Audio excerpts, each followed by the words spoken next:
வாழ்க வளமுடன். ஓம் நமச்சிவாய. அனைத்து தமிழ் உள்ளங்களுக்கும் வணக்கம். நாம் இந்த பதிவில் பெயர்ச்சியாகும் சுக்கிர பகவானால் உங்கள் வாழ்வில் ஏற்படக்கூடிய சுப மற்றும் அசுப பலன்கள் என்ன என்பதனையும், அசுப பலன் ஏற்படுமாயின் ராசிக்காரர்கள் செய்ய வேண்டிய பரிகாரம் என்ன, வழிபட வேண்டிய தெய்வம் யார், வழிபடும் முறை என்ன என்பதனை பற்றியும் விரிவாக காண்போம். நடக்கப் போகும் இந்த பெயர்ச்சியால் உங்கள் வாழ்வில் வளமும் நலமும் செல்வ செழிப்பும் பெற்று வாழ்வின் உயரிய நிலையை அடைய எல்லாம் வல்ல எம்பெருமானை வேண்டி விரும்பி கேட்டுக்கொள்கிறேன். சுக்கிர பகவான் செல்வம், மகிழ்ச்சி மற்றும் புகழை அள்ளித் தருபவர்.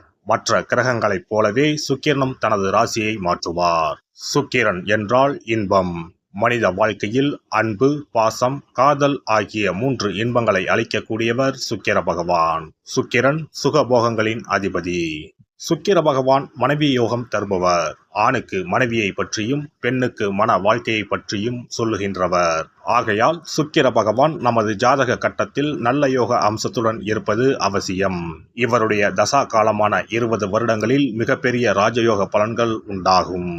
இந்த சுக்கிர பெயர்ச்சியால் யாருக்கெல்லாம் சுக்கிர திசை அடிக்கப் போகிறது என்று பார்க்கலாம். வருகிற ஆகஸ்ட் மாதம் 26ஆம் தேதி சுக்கிர பகவான் பெயர்ச்சி அடையப் போகிறார். அடுத்த மாதம் செப்டம்பர் 20ஆம் தேதி வரை 26 நாட்கள் இந்த பயணம் தொடரும். இந்த சுக்கிர பெயர்ச்சியானது ஒரு சில ராசிக்காரர்களின் வாழ்வை புரட்டி போடப் போகிறது.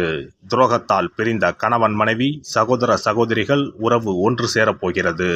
நட்பு என்னும் நஞ்சால் உங்கள் உறவை பிரித்த துரோகியை இனம் கண்டு உண்மையான உறவு யார் என்பதனை அறிந்து கொள்வீர்கள். நஷ்டம் மட்டுமே பார்த்த வியாபாரிகள் திடீர் லாபத்தை அடைய உள்ளீர்கள். திடீர் லாட்டரி அடித்தது போல் லாபம் இரட்டிப்பாகும். சனி பார்வையினால் ஏற்படும் காம சிந்தனைகள் இந்த சுக்கிர பெயர்ச்சியால் சரியாகும். தகாத பெண் உறவை தவிர்த்து ஆன்மீக பயணத்தை தொடர்வீர்கள். சதி எதுவாக இருந்தாலும் அதை முறியடிப்பது சிவனின் விதியாகும்.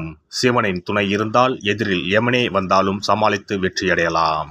இனி உங்கள் ராசிக்கான பலன்கள் என்ன என்பதனையும் அதற்கான பரிகாரம் என்ன என்பதனையும் காண்போம். துலாம் ராசி அன்பர்களே, இந்த பயிற்சி காலகட்டத்தில் வெளி வட்டாரத்தில் மதிப்பும் மரியாதையும் அதிகரிக்கும். அரசாங்க வகையில் எதிர்பார்த்த காரியங்கள் அனுகூலமாக முடியும். தந்தை வழி உறவுகளால் ஆதாயம் உண்டாகும். பணவரவு கணிசமாக உயரும். குடும்பத்தில் மகிழ்ச்சியும் உற்சாகமும் நிலவும். கணவன் மனைவிக்கு இடையே அந்யோன்யம் அதிகரிக்கும். உறவினர்கள் வருகையும் அதனால் மகிழ்ச்சியும் உண்டாகும்.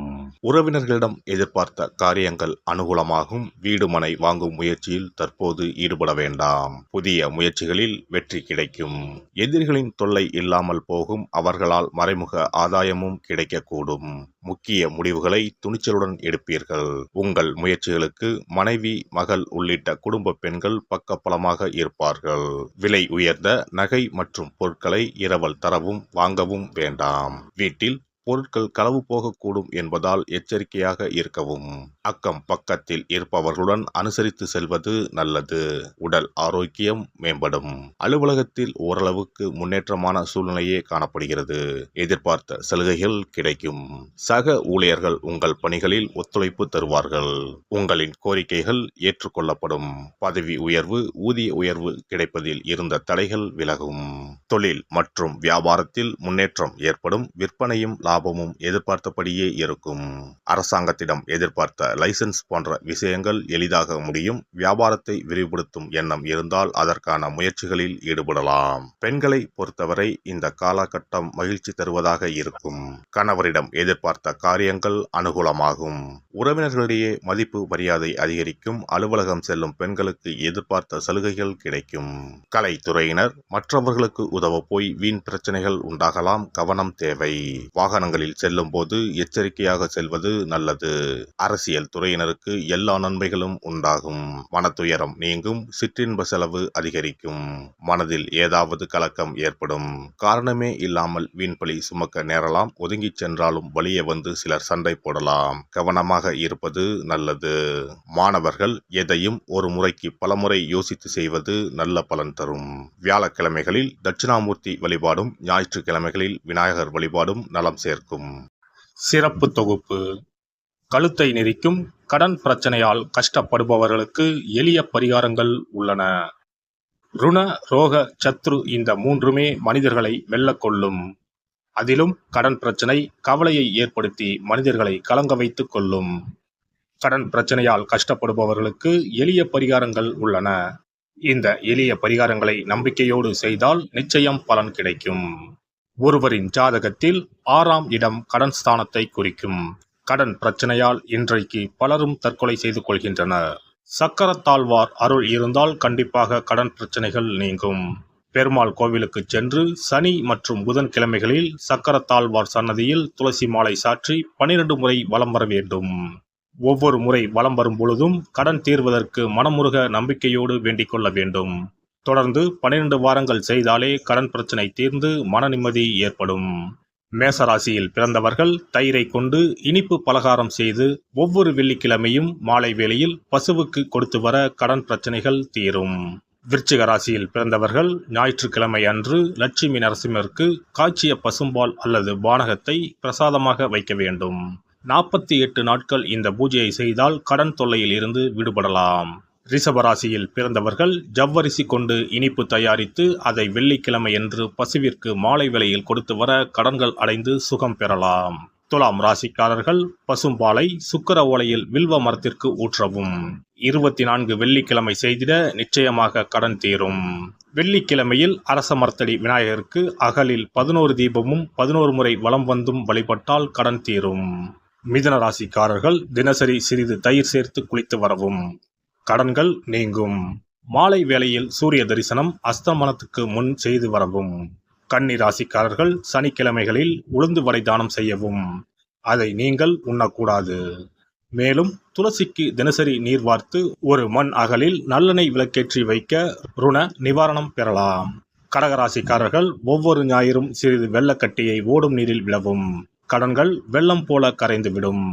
சிம்ம ராசியில் பிறந்தவர்கள் ஒவ்வொரு சனிக்கிழமையும் அரச மரத்தடியில் மண் அகலில் நல்லெண்ணெய் ஊற்றி கருப்பு திரி கொண்டு 8 விளக்குகள் ஏற்றி வர கடன்கள் அழிய வழி பிறக்கும்.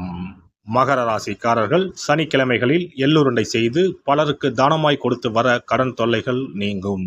கும்பராசிக்காரர்கள் வியாழன் மாலை 6 மணிக்கு குங்குமப்பூ சேர்த்த பாதாம் கீர் செய்து மகா விஷ்ணுவுக்கு நிவேதனம் செய்து முதலில் தான் அறிந்துவிட்டு பின்பு மற்றவருக்கும் தானமாய் கொடுத்து வர கடன்கள் மலமளவென அடைபடும். தனுசு ராசிக்காரர்கள் செவ்வாய்க்கிழமைகளில் ஆலய பணிகளுக்கு செங்கல்கள் முடிந்த அளவு வாங்கி கொடுக்க கடன்கள் அடைந்து நிம்மதி பெறலாம். மீன ராசிக்காரர்கள் செவ்வாய்க்கிழமை அன்று மதியமோ இரவோ நோயாளிகளுக்கு சப்பாத்தியை தானமாக கொடுத்து வர கடன்கள் வேகமாக அடைய ஆரம்பிக்கும்.